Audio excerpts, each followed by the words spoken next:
In the name of Allah, the most gracious, the most merciful. My dear brothers and sisters, my beloved friends, we live in a world that is constantly asking us for our credentials. Show me your degree, show me your job title, show me your car, your house, your followers, prove your intelligence, prove your strength, prove your worth. And so we run this exhausting race. We post, we boast, we push, we strain, we look left and right, comparing our chapter to someone else's highlight reel. And when we get that validation, that little hit of approval, how long does it last? A day, an hour, until the next comment, the next review, the next look of judgment. You are tired, aren't you? Your soul is weary, because you are trying to prove yourself to creation, but creation is never satisfied. Creation itself is lost. Creation itself is looking for validation. Stop. Just stop. We live in a world that is constantly asking us for our credentials. Show me your degree. Show me your job title. Show me your car, your house, your followers. Prove your intelligence, prove your strength, prove your worth. And so we run this exhausting race. We post, we boast, we push, we strain. We look left and right, comparing our chapter to someone else's highlight reel. And when we get that validation, that little hit of approval, how long does it last? A day, an hour, until the next comment, the next review, the next look of judgment. You are tired, aren't you? Your soul is weary, because you are trying to prove yourself to creation, but creation is never satisfied. Creation itself is lost. Creation itself is looking for validation. Let's look deeply at this exhaustion. It comes from a fundamental misunderstanding of our purpose. We have been convinced subtly and persistently that our value is a fluctuating stock price determined by the market of public opinion. One day you're up, you get the promotion, you receive the praise, you have 100 congratulatory messages, you feel valuable, you feel seen. The next day, you're down, a critical comment, a rejection, a project that fails, or simply the deafening silence of indifference when you expected applause. And what happens? Your sense of worth plummets. It crashes. You scramble to post something, to say something, to achieve something that will get that stock price back up. But who set up this market? Who made you a publicly traded company?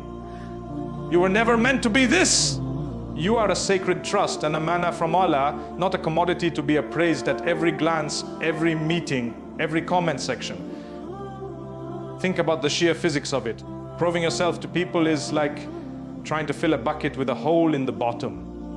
You pour in your achievements, your hard work, your sacrifices. And for a moment, the water level rises, they acknowledge you, they give you that award, but then the moment passes, the bucket empties. Why? Because the bucket of worldly validation has a hole called expectation. It always needs more. It is never full. Yesterday's proof is today's baseline. Yesterday's triumph is today's expectation. You got a good job. Now why not a better one? You bought a house. Now why not a bigger one? You have 1,000 followers. Why not 10,000? The race has no finish line, and the goalposts are on wheels, constantly moving just as you approach them. This is by design, not Allah's design, but the design of a world that profits from your insecurity, a world of consumerism and competition that needs you to feel less than, so you will constantly buy, strive, and compare to feel enough. And in this race, you are not just competing against others, you are competing against the curated illusions of others. You are comparing your behind the scenes, your raw unedited footage, with everyone else's highlight reel, their final cut. You see their smiles, but not their struggles. You see their acquisitions, but not their anxieties. You see the polished surface, and you assume your own messy reality is a failure in comparison. This is the greatest trick the Shaitan plays on our generation. He makes us believe that everyone else has it figured out, that everyone else is winning this race of proving, and that we are falling behind. It breeds envy, it breeds resentment, it breeds a profound loneliness, because you feel you are the only one failing, when in truth, everyone on that track is breathless. Everyone is looking sideways, everyone is running on empty. This is what I mean when I say your soul is weary. It is weary because it is engaged in a battle it was never created to fight. The soul was created for tranquility, for sakina, through the remembrance of Allah. Verily, in the remembrance of Allah do hearts find rest. Quran 13, ayat 2 to 8. But instead of seeking remembrance, it is seeking mentions. Instead of seeking contentment, it is seeking comments. Every notification becomes a tiny verdict on your worth. Every absence of a like becomes a silent question mark over your value. This is a form of spiritual slavery. You have chained your heart to the unpredictable, fluctuating opinions of other slaves. You wait for their permission to be happy, for their nod to feel accomplished. And who are these people you are trying so desperately to prove yourself to? They are creation. And what is the state of creation? They are themselves lost. They are themselves unsure. They are themselves on the same frantic search for validation, looking to you, looking to others, to fill a void only Allah can fill. It is the blind leading the blind, the lost directing the lost, asking a fellow prisoner for the key to freedom. You seek a standing ovation from an audience that is itself desperate for applause. Can you see the futility?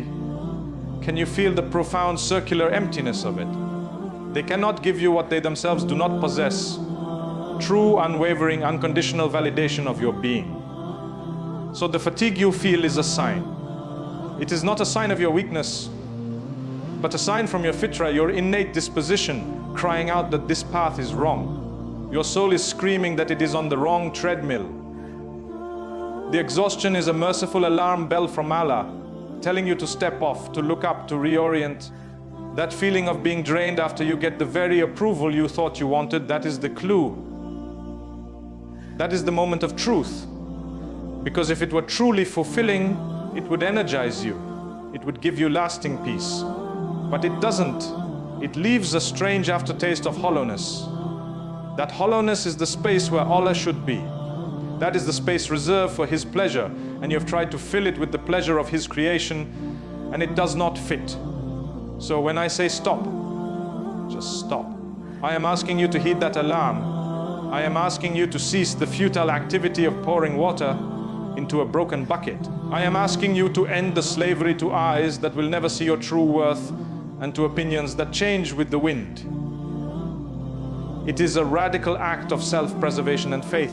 It is the first brave, trembling step off the hamster wheel and onto the solid, everlasting ground of divine acceptance.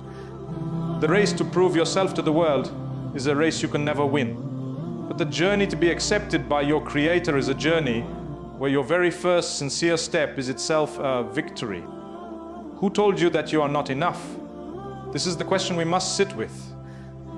We carry this invisible script written by the world that says our value is conditional, that it must be earned, demonstrated, defended. But this is a profound deception, a whisper from the shaitan that has echoed through generations. Let us go back to the beginning, to the very origin of your honor. Allah Almighty says in the Quran, we have certainly honored the children of Adam. Surah Al-Isra 17:7. Reflect on this verse. It is a declaration, a divine decree issued before you took your first breath, before you performed a single deed. The verb is in the past tense. We have honored. It is an accomplished fact, a settled matter in the court of the heavens. Your honor, your intrinsic worth, is not a reward for future performance. It is a foundational grant from the King. You are born into a state of dignity, a karama, by virtue of being a human being, by virtue of having a soul breathed into you by your Lord. This is your birthright from Allah. So I ask you again, why do you then go through life begging for crumbs of approval from the subjects when the King has already seated you at the table of honor? Imagine a prince, the son of the most powerful ruler, leaving his palace to stand in the street, holding out his hand, hoping a passerby might toss him a coin and say, "You are valuable." It is absurd. It is beneath his station. Yet this is what we do. The King of all kings, the owner of the heavens and the earth, has stamped you with his honor. And yet we run to the opinions of other people, people who do not own a single atom in the universe, and we plead, tell me I am good. Tell me I am worthy. Can you see the tragic irony? Can you feel the sheer diminishment of your own divine status? This constant need to prove yourself stems from forgetting who you belong to. When you know you belong to Allah, when your identity is firmly rooted in being His abd, His servant, your need for external validation withers away. A servant seeks only the pleasure of his master. He is not concerned with the cheers or the jeers of the other servants in the courtyard. His eyes are on the master's face. His heart waits for the master's nod. This is the ultimate freedom. You are released from the tyranny of 1,000 opinions and made subject to only one. And that one is Al-Wadud, the most loving, Ar-Rahim, the especially merciful, Al-Ghafur, the all-forgiving. You are trading the judgmental, fickle gaze of creation for the compassionate, knowing gaze of the Creator. Which is more gentle, which is more just, which is more constant? Your value then is not like a stock price. It is like the sun. Its reality is constant, blazing and luminous. Clouds may pass in front of it. Clouds of failure, of criticism, of rejection. These are the conditions of the world, the fleeting weather of life. But they do not change the reality of the sun. They do not diminish its light one bit. The sun remains the sun. Your worth, bestowed by Allah, remains your worth. A poor, believing servant is infinitely more valuable in the sight of Allah than a wealthy, arrogant king who disbelieves. The scales are not of gold and possessions, they are of piety and consciousness of Allah. Indeed, the most noble of you in the sight of Allah is the most righteous of you. Surah Al-Hujurat 49-3. Your nobility is tied to your taqwa, your God consciousness, not to your credentials. This is why the prophets and the righteous, peace be upon them all, were unshaken. They were called liars, magicians, madmen. They were driven out of their homes, impoverished and mocked. Did they rush to prove themselves? Did they try to win a popularity contest? No. They stood firm because their validation came from a source that never wavered. Their peace was internal, drawn from the well of divine connection. When the entire world rejected Prophet Nuh, he had the acceptance of Allah. When Prophet Yusuf was thrown into the well and then into the prison, he had the company of Allah. Their sense of self was not built on the shifting sand of public opinion, but on the mountain of divine decree. So you must internalize this truth until it becomes the bedrock of your being. You are enough because Allah is enough. Hasbunallahu wa ni'mal wakil. Sufficient for us is Allah, and He is the best disposer of affairs. When Allah is sufficient for you, you no longer need supplements of praise from people. When His pleasure is your pursuit, the disappointment of others becomes a minor ripple on a deep, calm ocean. Begin each day with this affirmation: my worth is pre-approved. My honor is divinely decreed.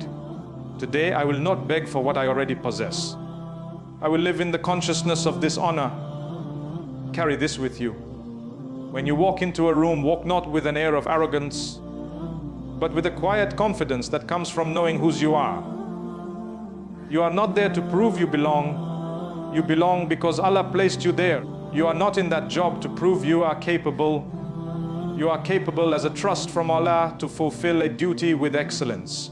When the urge to prove yourself rises, when you feel that familiar anxiety before sharing an achievement, or that defensive anger when criticized, pause. Ask your heart, whose approval am I seeking right now?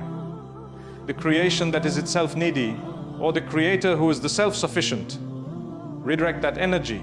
Channel it into a whisper of gratitude to Allah for the ability to do the deed, or into a prayer for patience and wisdom. Transfer the transaction from the horizontal plane of people to the vertical plane of your Lord. You were honored before your first cry. You will be honored beyond your last breath if you hold to this truth. Stop the begging.